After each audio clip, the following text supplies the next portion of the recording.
Good morning, welcome back everyone. It's still Saturday as you can see, just dropping a quick set review video here. Since we're starting to get close to the off season, we're not going to have a lot of new topics to talk about. I do want to keep creating some different and maybe not necessarily interesting, but some fun-ish videos and content and whatnot. But this, like the title suggests, is a set review video. And what we are reviewing is 1994 Maxx Series 2. I really like 94 Maxx Series 1. Eventually we'll do a review on it once I get it rounded up. It's somewhere in my mess of boxes here. But I had Series 2 out and ready to go. I don't want to call it a sleeper set because it's not got a ton of star power in it. I mean, it does have... You'll see who it has, but who it is lacking is a little bit surprising because this was the era where licensing rights and everything were starting to make their rounds. So we'll get to that in a minute. But anyway, it's a nice set. It covers cards number 241 to 340 in the set, so 100 cards even.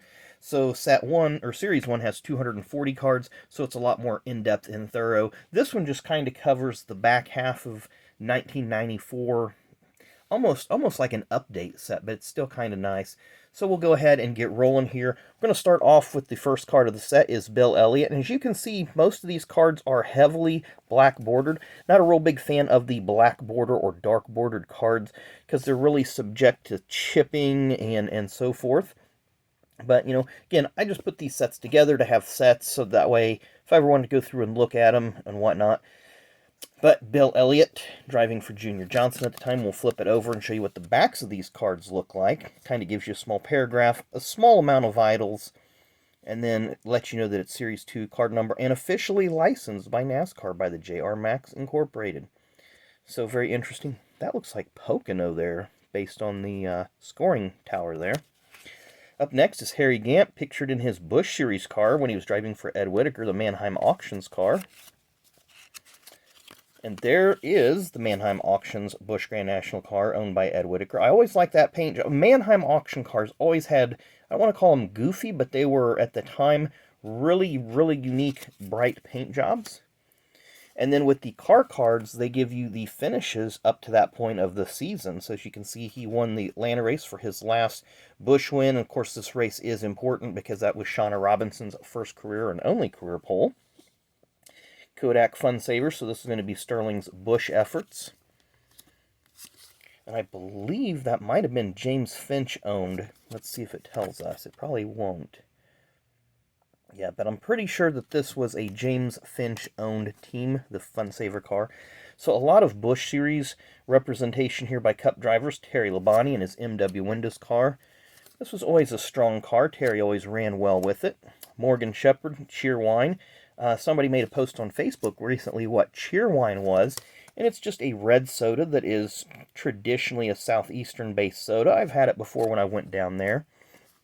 I really don't have anything to compare it to in the Midwest, but it is an enjoyable product. Ernie Irvan, of course, Ernie was injured midway through 1994. If you remember, he was injured at Michigan. This was his Busch Series, right, of course. But in the Bristol night race for the Busch Series, Mark Martin actually drove that car for Ernie, because I don't believe Mark was scheduled to run in his number 60 car, so he took the wheel of the 28. Dale Jarrett, who's that hat of? I'm not sure who that might be. Maybe some other sports guru can let me know what that hat represents, what team or whatever. But Shoe World and Pick and Pay, never heard of either one of those in this area. Again, a lot of these companies are going to be Southeastern branded because that was the way the Busch Series was. You had a lot of Southeastern companies. No reason for a Midwest or a Northeastern or even a Southwestern company put their name on the car if they're not national. Wouldn't make any sense. Bobby Labonte there, and there's his Dentine Pontiac. Always thought that was a nice looking car. Ken Schrader, Race Anything, Anytime. Number 52 car. He has 2 Busch Series wins. He's got one at Talladega and one, I believe, at Dover. We spoke of Mark Martin at the time. He is currently the second most winningest driver in Busch Series, now Xfinity Series history. And that's probably one of the most iconic Busch Series paint jobs because it was in victory lane a lot. Michael Waltrip ran his own car. Well, it was kind of a collaborative effort between himself and Bahari, but the car was painted up identical to the Cup Series car. Derek Cope kind of ran a few Busch Series races, but now we're getting into the Cup Series drivers. And again, the backs of the driver cards just have some brief information. Hut Strickland in the Travis Carter car that was a train wreck their first season. Sterling, once again, Morgan McClure Kodak car. Chuck Bound started the year in Bobby Allison's car, but was injured at Pocono. And essentially derailed, did not end, but essentially derailed his driving career after that. Ted Musgrave in his first season for Roush and the Family Channel car. Jimmy Spencer driving for Junior Johnson. Got 2 wins that year at Daytona and Talladega. Wally Dallenbach Jr. ran for Richard Petty's team all the way up to Watkins Glen, and there was a lot of kerfuffle in the team, and Johnny Andretti replaced them in the August race at Michigan. Jeff Purvis drove for James Finch, replacing Neil Bonnet, who was killed in a practice crash at Daytona. Only ran about 6 races. They ran really good on the speedways, but never had any top runs. Greg Sachs drove for DK Ulrich in 1994. He had 3 top 10s. Best finish was 6th twice. He had a pole in the fall race in Atlanta. Rich Bickle hopped around from car to car in 1994. Here he's pictured driving for Harry Melling. Rich never really did have a stable ride till he got with Cale Yarborough in 1998. Bobby Hamilton started 94 driving for the 40 bunch. And then I believe he, I can't remember if he was released late in the year or what. No, he wasn't. He did finish the year, I believe, with the 40, but that team just didn't get off the ground. We have Dick Trickle's team, Active Motorsports, owned by Dean Myers. Their best finish not represented here was 8th in the fall Dover race. They had a lot of strong runs, just never did make it to, I won't say victory lane. This looks like Indianapolis here. Smokin' Joe's racing with Hut Strickland. Terry Labonte. Looks like they're at Dover Downs, maybe in that picture. Kellogg Chevrolet, owned by Rick Hendrick. Here's the Family Channel Ford, owned by Jack Roush. There's the US Air Jasper Engines and Transmissions car. This is the DK Ulrich owned team. And Jasper, located in Jasper, Indiana. It's a southern Indiana-based company, US Air. Of course, we're all fairly familiar with US Airways. Petron Plus Formula 7, Radius Motorsports. Of course, a lot of you might remember Jasper and US Air being on the 55 car previous to this year, but Radius was also co-owned by DK Ulrich and Ray and Diane DeWitt being the other owners. Some kind of disagreement. DK took Jasper and US Air with him, did his own gig. Ray and Diane DeWitt struggled on. Petron Plus Formula 7 didn't pay the bill, so these decals were pulled off very early in the year. Cale Yarborough Motorsports, Jeremy Mayfield ended up in this car about halfway through the year after Derek Cope was released. Just a lot of bad runs out of this car. There's the 40 car. I always thought this was a decent looking car. A very basic, very clean paint scheme. I think I would have made that white stripe on the bottom just a little bit thinner, not have it blend in with the numbers, but overall, the car looked good, just not great performance. There's Ricky Rudd, first time we've seen him in the set. First year for his own team, as well as Jeff Bodine. And Jeff really kind of kept that Hooters paint job template, because if you remember, the top of the Hooters car was white, and the bottom had that orange stripe around it. Kept the same number font, but instead has the blue to purple gradient along the bottom. Getting into some crew chiefs now. Kevin Hamlin. Kevin would later go on to be Dale Earnhardt's crew chief. Robert Presley's brother, Charlie Presley. Jim Long. I know he was crew chief for a few different teams. Here he is with Kyle Petty. Bill Engel was Ricky Rudd's crew chief for a while. Then he left to go to Diamond Ridge Racing to be Steve Grissom's crew chief. And with that, got an opportunity to drive in Diamond Ridge's Busch Series program, but all that just kind of fell apart.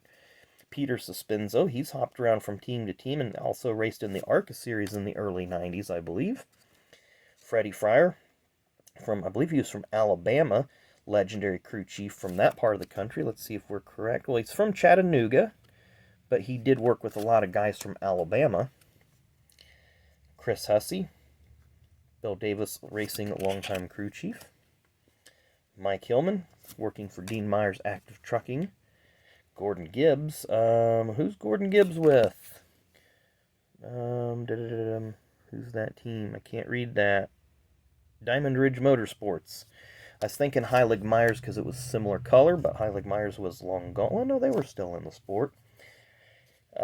Ken Glenn with Cale Yarborough's team. Tony Furr. I believe Tony's still around. Not sure what he's doing today. Pete Wright. Just heard a three-part interview with him on the Scene Vault podcast. Really good interview. You guys need to go back and listen to that. Travis Carter, owner of the 23 car. There's Gary and Carolyn Bechtel from Diamond Ridge. I believe Gary was part of the Bechtel Group, a mining outfit. A.G. Dillard, Alan Dillard. This is actually Rick Mast's father-in-law. Kenny Wallace. These are Busch Series drivers. Elton Sawyer, driving for Aiken Sutton Motorsports. Rodney Combs, driving for Richard Petty or Petty Enterprises in the Busch Series. Phil Parsons was driving his own car at the time. Had a bunch of sponsors. Eventually would get Altel and Duralube and a few others. Kevin LePage.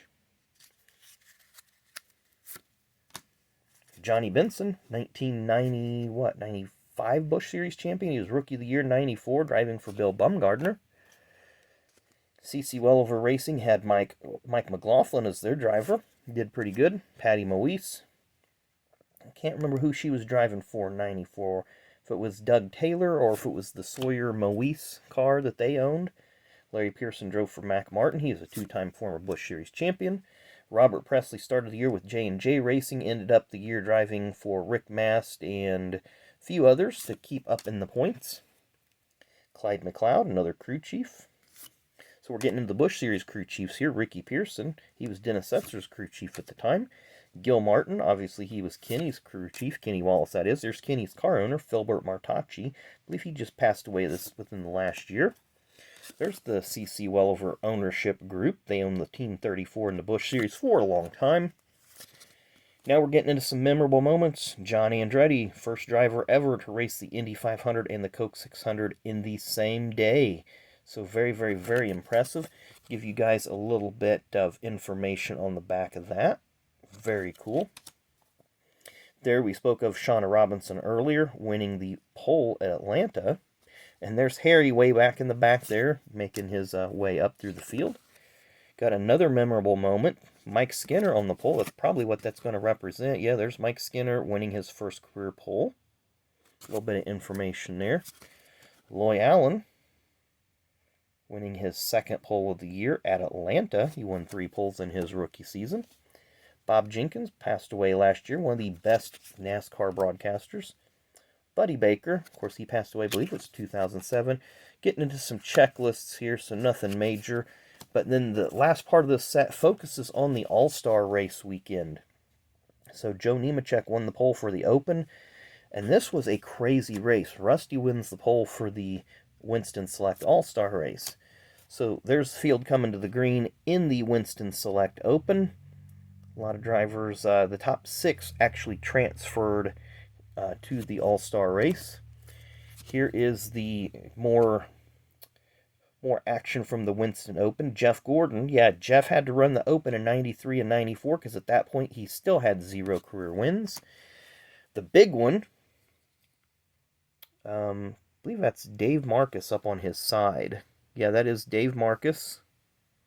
No, there's Dave Marcus, I'm sorry. I can't remember, it was Chuck Bound that was up on his side, because that's Ken Bouchard in a Superman paint scheme. There's Rich Bickle and the Melling car. Musgrave kind of snuck through. Somewhere in that scrum is Harry Gant. I believe that's Harry Gant right there. Yeah, that's Harry Gant that went almost head-on in the wall. Michael Waltrip actually cracked his shoulder blade in that crash. Caution's out. So, Kenny Schrader making a pit stop. And your winner, Jeff Gordon. So I guess that would be his 3rd unofficial victory, because in 1993 he won the qualifying race, and in 1994 he won the Busch Clash. So he goes on to win. That was literally the only other race other than the All-Star race that he had left to win without winning a points race. Pretty impressive. There you see a packed house. You don't see that very often anymore. Under the lights, so you got Ricky Rudd, Terry Labonte, Jeff Bodine, Dale Jarrett, Ernie Irvan, and Ricky Rudd all ready to go battle for whatever the prize was at that time. There's your starting field with your transfer drivers there in the back. This was a crazy race too. Jeff Bodine spinning through the infield. Can't remember who he got nudged by. This is a second segment start, so they inverted the starting field. So Kyle Petty, Greg Sachs leading the field to green. 3 wide in turn 4. So Ken over at Beans Card Blogs, here's another one of your Dale Earnhardt cameos. So this is card number 334. So you got Ernie Irvan, Ward Burton, and Dale Jarrett. I want to say Ward Burton ended up spinning in that one. Another Earnhardt cameo, Jeff Gordon, Rusty Wallace, Dale. Everybody just kind of spinning. Sterling Marlin, look, he's got damage on his car. So card number 335. Ernie tried to go down through the grass to pass Jeff to win stage 2 and end up crashing out of the race. And there's basically what was left of the field. Look at that shot. I know that's Charlotte, but that looks like a shrunk down Daytona with that straightaway in that crowd shot. Just an amazing, amazing looking shot. Jeff Bodine ended up winning the 1994 Winston Select and did his Alan Quickie in Memorial Victory Lap. There you have Jeff in Victory Lane. And celebration continues. So we end with card 340. So that is the 1994 Maxx Series 2 set in review. Like I say, it's almost kind of a sleeper set. But like I said, the noticeable missing names really were Dale Earnhardt and Jeff Gordon in terms of your base cards. Yeah, they had some cameos, and Jeff was featured on a couple of the All-Star race subset cards, but they didn't have cards featured as drivers or cars individually. So again, that's kind of the era where the naming rights and all that were just licensing rights and all that were starting to take effect. Drivers were starting to understand the value of their name, their likeness, their image, and etc. Earnhardt was the first. He kind of told Gordon, hey, if you want to make some money in this, this is what you need to do. So if you look at diecast, Earnhardt and Gordon had Racing Champions and Ertel and Action and all these other ones, RCCA, and then it pretty much went down to just strictly Action. Earnhardt's last Racing Champions piece, I believe, was 1994. Could have been 93. Jeff's last Racing Champions was in 1997. Don't remember if it was the preview or if it was the actual regular release, but that was last year. Gordon was featured in it. And then after the Racing Champions NASCAR line just really started dying off as more and more drivers wanted, you know, a bigger piece of the pie, and rightfully so. If you're going to print my name on something and sell it, then I want a piece of that. So at any rate, hope you guys enjoyed the video today. It's a little bit long, but that's going to happen with some of these sets. You know, you start getting up to 100, 200 cards, it's going to take just a little bit longer to get through. But anyway, enjoy the rest of your Saturday. Hope the races are good today, and we will see you again tomorrow. Thanks for watching.